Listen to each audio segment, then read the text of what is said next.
ಸ್ನೇಹಿತರೆ, M2 ಹೆಲ್ತ್ಗೆ ಸ್ವಾಗತ. Capsicum ಅಥವಾ ದೊಡ್ಡ ಮೆಣಸಿನಕಾಯಿ ಅಂತ ನಾವೇನ್ ಕರಿತೀವಿ, ಇದರಿಂದ ಆರೋಗ್ಯಕ್ಕೆ ಎಷ್ಟು ಲಾಭ, ಈ ತರಕಾರಿಯಲ್ಲಿರೋ ಯಾವೆಲ್ಲ ಗುಣಗಳು ನಮ್ಮ ಆರೋಗ್ಯವನ್ನ ವೃದ್ಧಿಸುತ್ತೆ ಅಂತ ಇವತ್ತಿನ ಈ ವಿಡಿಯೋದಲ್ಲಿ ನೋಡೋಣ ಬನ್ನಿ. ಈ ವಿಶೇಷವಾದ ತರಕಾರಿಗೆ ಬರೋಬ್ಬರಿ 600 ವರ್ಷಗಳ ಇತಿಹಾಸ ಇದೆ. ಕ್ಯಾಪ್ಸಿಕಮ್ ಅನ್ನ ಮೊದಲು ದಕ್ಷಿಣ ಅಮೆರಿಕಾದಲ್ಲಿ, ಅದರಲ್ಲೂ ವಿಶೇಷವಾಗಿ ಮೆಕ್ಸಿಕೋ ಪ್ರದೇಶದಲ್ಲಿ ಬೆಳೀತಾ ಇದ್ರು. ಅಜ್ವೆಕ್ ಮತ್ತು ಮೈಯನ್ ಜನಾಂಗಗಳು ಇದನ್ನ ಆಹಾರ ಮತ್ತು ಔಷಧಿಯಾಗಿ ಬಳಸ್ತಾ ಇದ್ರಂತೆ. 1493ರಲ್ಲಿ ಕ್ರಿಸ್ಟೋಫರ್ ಕೊಲಂಬಸ್ ತಮ್ಮ ಅಮೆರಿಕ ಪ್ರವಾಸದ ನಂತರ ಈ ಸಸ್ಯನ ಯುರೋಪ್ಗೆ ಪರಿಚಯಿಸಿದ್ರು. ಆ ನಂತರ ಪೋರ್ಚುಗೀಸ್ ಮತ್ತು ಸ್ಪ್ಯಾನಿಷ್ ವ್ಯಾಪಾರಿಗಳು ಇದನ್ನ ತಂದಿದ್ದು ಏಷ್ಯಾಗೆ ಹಾಗೂ ನಮ್ಮ ಭಾರತಕ್ಕೆ.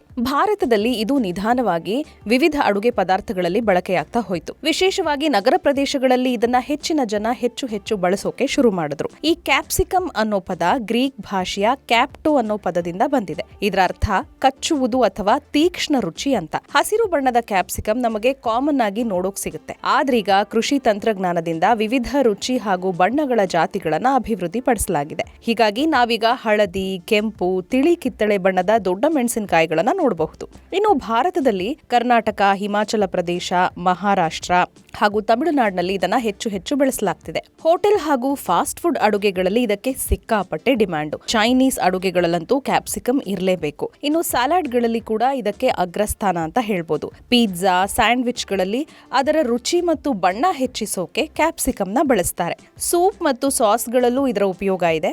ಇದು ಸ್ವಲ್ಪ ಸಿಹಿ ಹಾಗೇನೆ ತಾಜಾ ರುಚಿಯನ್ನ ನೀಡುತ್ತೆ. ಇದರಲ್ಲಿ ಪಲ್ಯ ಹಾಗೂ ಚಟ್ನಿ ಸಹ ಮಾಡ್ತಾರೆ. ಇನ್ನು ಕ್ಯಾಪ್ಸಿಕಮ್ ನಿಂದ ನಮ್ಮ ಆರೋಗ್ಯಕ್ಕೆ ಆಗೋ ಲಾಭಗಳೇನು ಅಂತ ನೀವು ಕೇಳಬಹುದು. ಇದರಲ್ಲಿ ವೈಟಮಿನ್ ಸಿ ಸಮೃದ್ಧವಾಗಿದೆ. ಅಂದ್ರೆ ವೈಟಮಿನ್ ಸಿ ಹೆಚ್ಚು ಹೇರಳವಾಗಿರುವಂತ ತರಕಾರಿ ಇದು.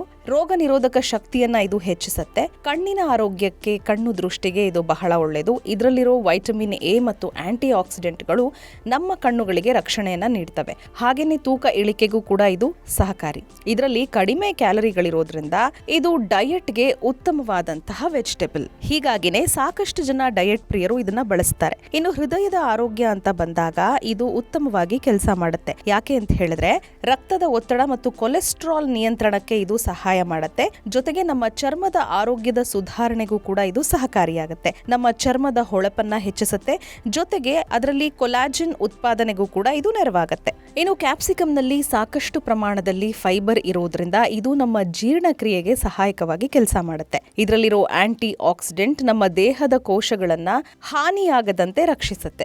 ಆದ್ರೆ ಇಲ್ಲಿ ನಾವು ಗಮನಿಸಬೇಕಾಗಿರೋ ಪ್ರಮುಖ ಅಂಶ ಅಂದ್ರೆ ಇದನ್ನ ಹೆಚ್ಚು ಪ್ರಮಾಣದಲ್ಲಿ ತಿಂದ್ರೆ ಕೆಲವರಿಗೆ ಗ್ಯಾಸ್ಟ್ರಿಕ್ ಅಥವಾ ಅಜೀರ್ಣ ಉಂಟಾಗಬಹುದು. ಹೀಗಾಗಿ ತಾಜಾ ಮತ್ತು ಚೆನ್ನಾಗಿ ತೊಳೆದ ಕ್ಯಾಪ್ಸಿಕಮ್ ಅನ್ನ ನೀವು ಬಳಸೋದು ಉತ್ತಮ. ಹಾಗೇನೆ ನಿಮ್ಮಲ್ಲಿ ಏನಾದ್ರೂ ಆರೋಗ್ಯ ಸಮಸ್ಯೆ ಇದ್ರೆ ಒಂದು ಸಲ ನಿಮ್ಮ ವೈದ್ಯರನ್ನ ಭೇಟಿ ಮಾಡಿ ಕ್ಯಾಪ್ಸಿಕಮ್ ಅನ್ನ ನೀವು ತಿನ್ಬೇಕೋ ಬೇಡವೋ, ಅಥವಾ ನಿಮ್ಮ ಅಡುಗೆಯಲ್ಲಿ ಇದನ್ನ ಬಳಸಿದ್ರೆ ನಿಮಗೆ ಅದು ಸಹಕಾರಿಯಾಗತ್ತಾ ಇಲ್ವಾ ಅನ್ನೋದನ್ನ ಚೆಕ್ ಮಾಡ್ಕೊಳ್ಳಿ. ಈ ವಿಡಿಯೋ ಕೇವಲ ಮಾಹಿತಿಗಾಗಿ ಅಷ್ಟೇ. ಆರೋಗ್ಯವಂತ ಭಾರತ ನಿರ್ಮಾಣ ನಮ್ಮ ಗುರಿ. ನಮಸ್ಕಾರ.